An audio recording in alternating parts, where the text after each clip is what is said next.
Assalamualaikum warahmatullahi wabarakatuh. Saya Fikrul Ihsan Arifin, kelas 11 IPA 5. Di sini saya ingin berbagi mengenai cara-cara membuat kerajinan limbah bangun ruang berbahan toples plastik bekas dan juga CD atau kaset bekas. Toples plastik bekas, CD atau kaset tidak terpakai, isi lem tembak,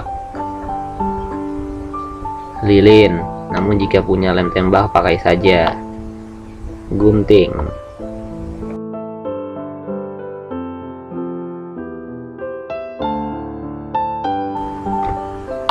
Langkah pertama, rendam CD atau kaset ke dalam air panas dan diamkan kurang lebih 10 menit.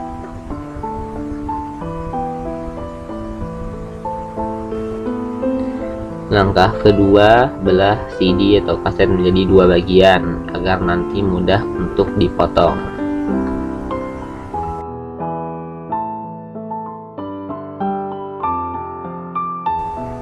Langkah ketiga, potong CD menjadi bagian-bagian kecil.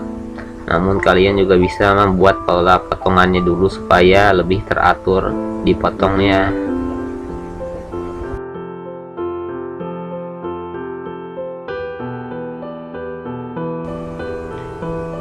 Susun potongan-potongan agar posisi potongan yang diinginkan tidak berubah-ubah sebelum ditempelkan.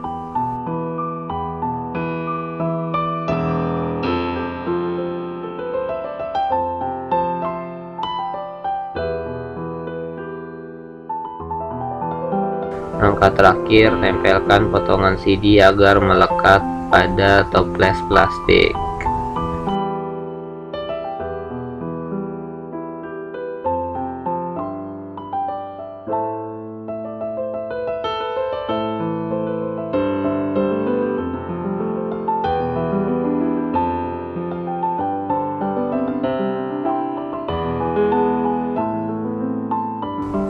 Ulangi langkah-langkah tersebut, yaitu potong, susun, tempel, sampai potongan CD menempel ke bagian-bagian yang kalian inginkan.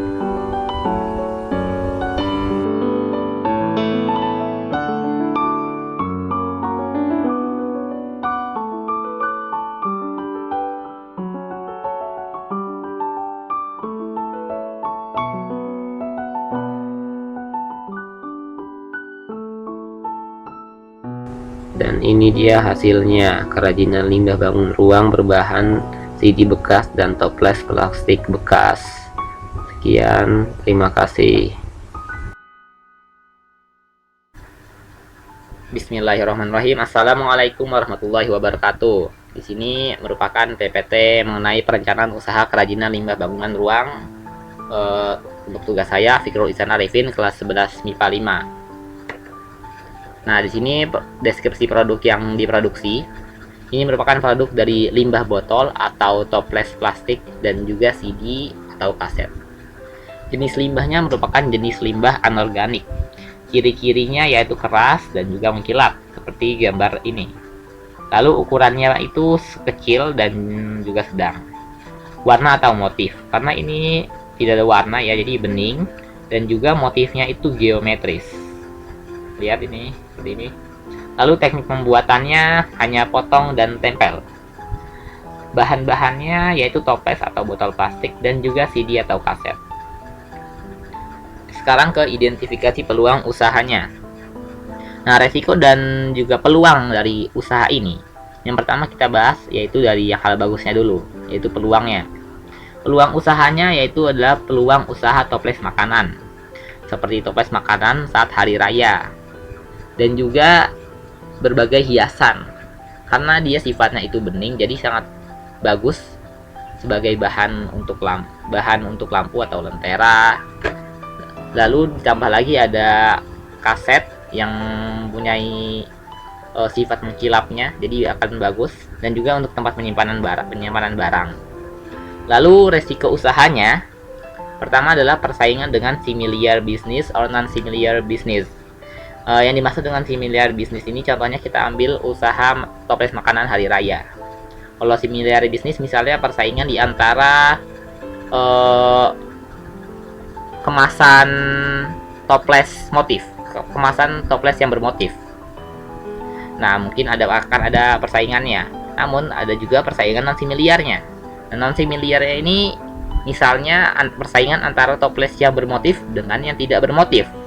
Karena mungkin saja ada produsen yang lebih ingin meningkatkan kuantitasnya, yaitu dengan membeli toples yang tidak bermotif karena harganya mungkin lebih terjangkau. Nah, lalu resiko usaha yang kedua adalah keadaan eksternal. Contohnya adalah low demand.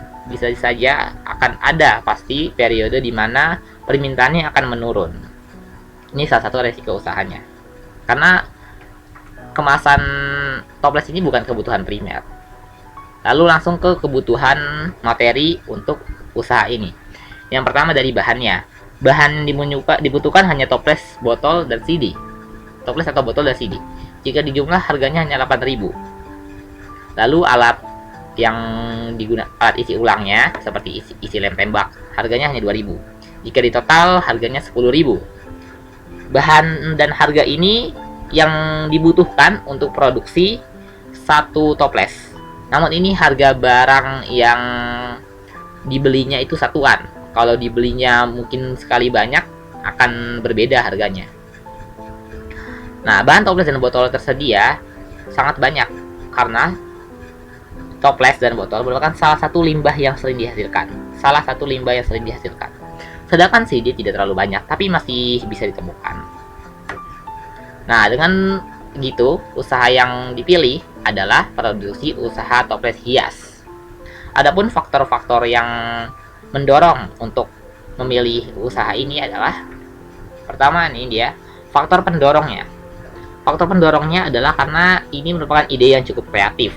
Karena kita membahas tentang motif, ini sudah jelas sangat kreatif. Lalu high demand period. Nah, di usaha toples ini akan ada saatnya permintaannya menaik, yaitu saat-saat hari raya. Karena makanan-makanan saat hari raya mungkin membutuhkan kemasan yang bermotif khusus untuk makanan spesialnya, contohnya. Lalu bahannya cukup banyak, seperti yang sudah dibilang tadi, ini merupakan salah satu limbah yang paling banyak. Lalu banyak peluang ide. Nah, karena kita bicara tentang motif, jadi motif itu berhubungan dengan seni.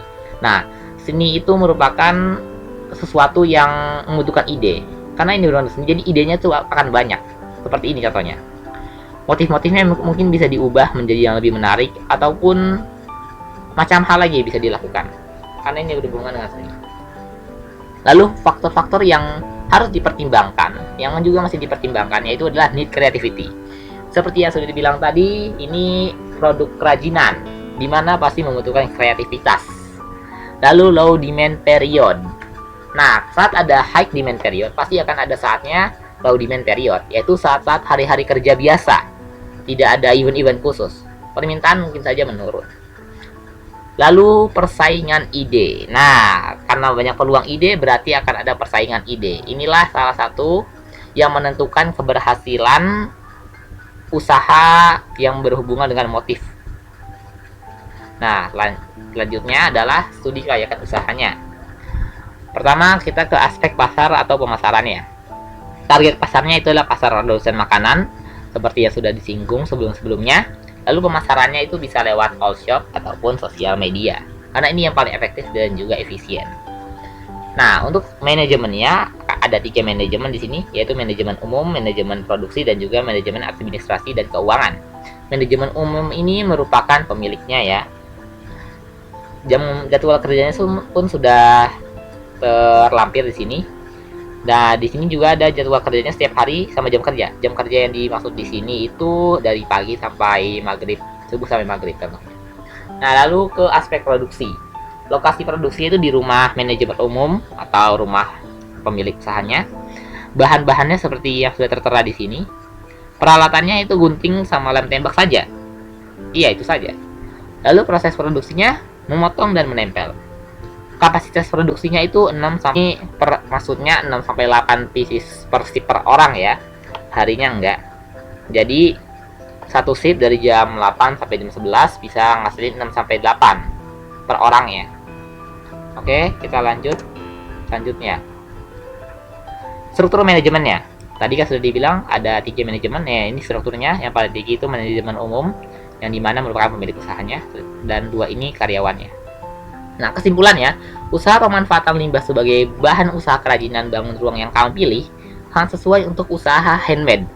Iya, karena alat-alat yang digunakan itu sederhana, uang yang dikeluarkan relatif kecil, namun hasilnya juga tidak kalah bagus.